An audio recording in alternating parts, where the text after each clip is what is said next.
Number one, there's Motorola's new 8X smartphone with an extremely fast processor. So what if you make a smartphone so powerful that it's nearly as powerful as a laptop computer? It has this fast dual-core processor, plenty of RAM, a graphics accelerator, and a flash hard drive. What it lacks to be a laptop or a netbook is a screen that's a decent size and a full-size keyboard. The Motorola 8X recognizes this problem and offers a clamshell keyboard and display for the 8X. So you take the phone and you plug it into the back of this clamshell, and the 8X phone provides the guts of the laptop. It drives the display and responds to the keyboard. On the clamshell display, you can pull up a full-size Firefox browser, and the phone lets you connect into the internet and use it just like you would any browser. The clamshell has its own battery, and it can also charge the phone's battery at the same time. Obviously, this just scratches the surface of what was displayed at CES in 2011. CES is an immense show covering more than 1 million square feet of show floor space. It takes days to just walk through and see all this stuff. If you want to see more, you can come to blogs.howstuffworks.com, where I assembled a group of 40 different videos of 40 different products so that you can have a virtual CES experience. For more on this and thousands of other topics, visit howstuffworks.com. And don't forget to check out the Brain Stuff blog on the howstuffworks.com homepage. You can also follow Brain Stuff on Facebook and Twitter at BrainStuff, HSW. The Howstuffworks iPhone app has arrived. Download it today on iTunes. Welcome to Brain Stuff on howstuffworks.com. Where's that happening?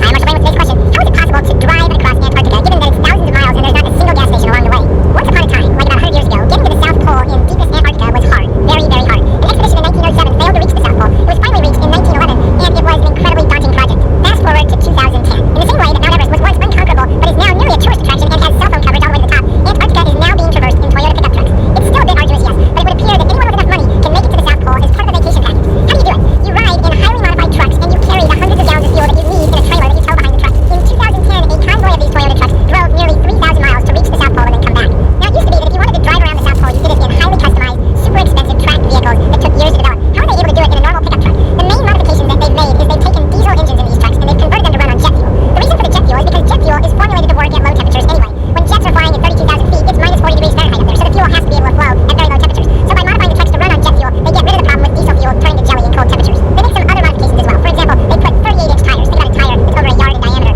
very wide on these trucks. They run them at low pressure so that they don't sink into the snow and ice in Antarctica. They also put rails on the truck in case it falls into a crevasse, and they have a mountable crane so that they can take the tanks of fuel. They bring the fuel in normal steel barrels. They have to be able to lift those off the trailer and move them into position so that they can do refueling. So they have a portable crane that mounts on the front of the truck to help them do that. Obviously, they also beef up the heating system, do some work on the suspension, reduce the cooling capacity, things like that, so that it can adapt to the extremely cold temperatures. And then when they stop, they just leave the engines running so that they don't have to start them at minus 40 degrees. The company that did the modifications is called Arctic Trucks. If you go to arctictrucks.com, you can see the kinds of modifications they're making and some of their future thinking in the Arctic and Antarctic truck realm. For more on this and thousands of other topics, visit howstuffworks.com. And don't forget to check out the Brain Stuff blog on the howstuffworks.com homepage. You can also follow Brain Stuff on Facebook and Twitter at BrainStuff, HSW. The Howstuffworks iPhone app has arrived. Download it today on iTunes. The Brain Stuff on howstuffworks.com. Where's that happening? I'm Marshall Brain with today's question. When did it get so complicated to pick a movie theater, and what is next in the world of movie theater picking? A friend of mine invited me to go to a movie with him this weekend. That sounds simple enough, doesn't it? And in the past it was simple. It used to be that you went down to the theater and you watched the movie. In the movie Back to the Future, you can see that world. That's a 1955 representation, and in that movie there is one movie theater in town and one movie playing at that movie theater. In the case of Back to the Future, the movie is Ronald Reagan's Cattle Queen of Montana.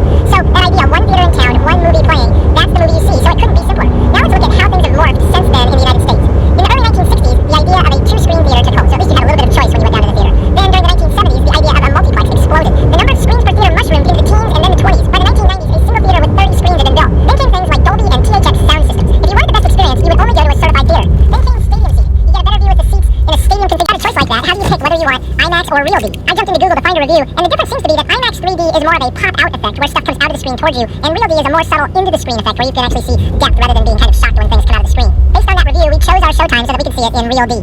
So now the question is, what is going to happen next? There's been all these different differentiators that have been built into the movie theater experience over the last couple of decades. Something is going to happen next. What might it be? For more on this and thousands of other topics, visit howstuffworks.com. And don't forget to check out the Brain Stuff blog on the howstuffworks.com homepage. You can also follow Brain Stuff on Facebook and Twitter at BrainStuff, HSW. The Howstuffworks iPhone app has arrived. Download it today on iTunes.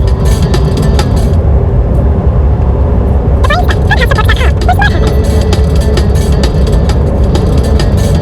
I'm Marshall Brain with today's question. How does the anti-reflective coating on a pair of eyeglasses or sunglasses work? The common problem with prescription glasses and sunglasses is called back glare. This is light that hits the back of the lens and bounces into your eyes. The purpose of an anti-reflective coating is to reduce these reflections off the lenses. In bad cases, you can actually see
helicopter in the $30 range that little kids can control successfully and that will last for weeks or months at a time. And I found out about this both by reading on the internet and by talking to friends. It turns out the model number is the S107G, which you can find all over the internet for as little as $22 online. Usually it's more like $30 or $40 if you find it in the store. But the thing that makes these machines so amazing is that they're incredibly stable in flight and they have very, very precise steering. The twins can fly them without crashing them at all, and they're better constructed. They have metal bodies and metal parts in all the places that are likely to fail. So there have been no issues with the twins flying these things around. It's a good lesson in how product A and product B, even though they do the same kind of thing in the same kind of price range, can perform completely differently. In this case, the S107 is an order of magnitude better than the little helicopters that they replace. So what's the difference? Like, how can this thing be so much better? And one of the key differences is the fact that there's a little accelerometer built into the helicopter and a little computer that can listen to that accelerometer and make it more stable in the air. The other thing is that the S107 has a tail rotor, where the ones that the twins originally got did not. And this tail rotor is interesting because it's not oriented vertically like a normal helicopter, it's oriented horizontally. So these are oriented horizontally. So these are twin rotor helicopters with counter-rotating blades. The rotation of the blades cancel each other out, so technically you don't need a tail rotor to keep the body from spinning. But what the horizontal tail rotor does is it lets you tip the helicopter forward or backward while it's in flight, and that gives you a way to point it in a direction and start going in that direction at a good rate of speed. And then on the control stick you have the ability to rotate the helicopter body in midair and control which direction you want to go. This is nothing like the way real helicopters work that we see flying around covering news stories and things like that, but it's a very, very stable way to have a toy helicopter that works really well. Here's another interesting thing about these toy helicopters that the twins got, either the original ones they got or the ones that are much more stable. These toys would have been absolutely impossible for anyone to create when I was a kid, and there are at least 5 reasons why that's so. The first reason is because these motors in these helicopters, each helicopter has 3 motors, 2 that control the 2 main rotors and 1 that controls the tail rotor. Those motors can be so small and so powerful because of the invention of neodymium magnets. These magnets had not been invented when I was a kid. The second reason is because the battery can be so small and light because it uses lithium polymer technology, and that didn't exist when I was a kid. The third reason is because the stability in flight is made possible by this clever counter-rotating rotor design with a weighted balancing bar that automatically stabilizes the helicopter anytime it tries to tip in one direction or the other. That design was invented and passed fairly recently. And the fourth reason is that the stability is enhanced by these little inexpensive onboard accelerometer chips and a little microprocessor, and neither of those things existed when I was a kid, especially in a tiny form factor like that that could have been battery operated. And then fifth and finally, the control for this thing is provided by infrared LEDs and a tiny infrared receiver inside the helicopter. The LEDs didn't exist when I was a kid, and the cost of both the sender and the receiver technology has been driven to near zero because it's the same technology used in almost every TV remote control. So they've been manufacturing these remote controls in such gigantic volumes that the cost has been reduced to practically zero. That is a whole lot of new technology coming together to make toy helicopters possible in the $20 to $30 price range. Who knows what toy helicopters will look like in 20 years?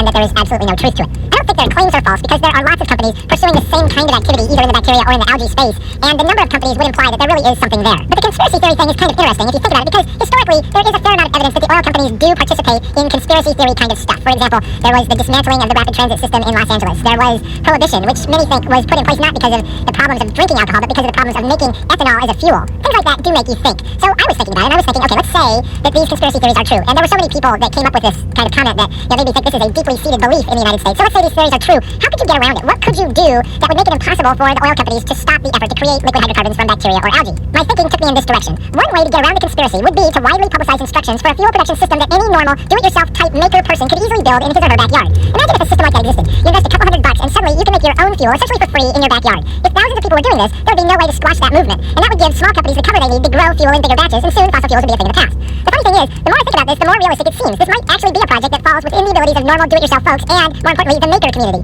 Think about the pieces needed to pull this off. First, we need the ability to grow algae. Now, this is not a complicated problem. Anybody who's left a bucket out on the back porch that has rainwater in it has seen algae grow right before their very eyes. So, any kind of large plastic barrel or an inexpensive above-ground swimming pool can be used to grow algae. Algae, like lots of other plants, produce oil. Corn produces corn oil, soybeans produce soybean oil, so algae produces algae oil. We next...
Now I got effing mayonnaise all over my effing pants and on my effing shorts.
video camera and microphone on board, so it can fly, land, and then send an audio and video feed to whoever wants to look at it. You can probably expect to see one of these perched in a tree in your yard in the near future. If you want to see a video of this hummingbird in flight, type interesting reading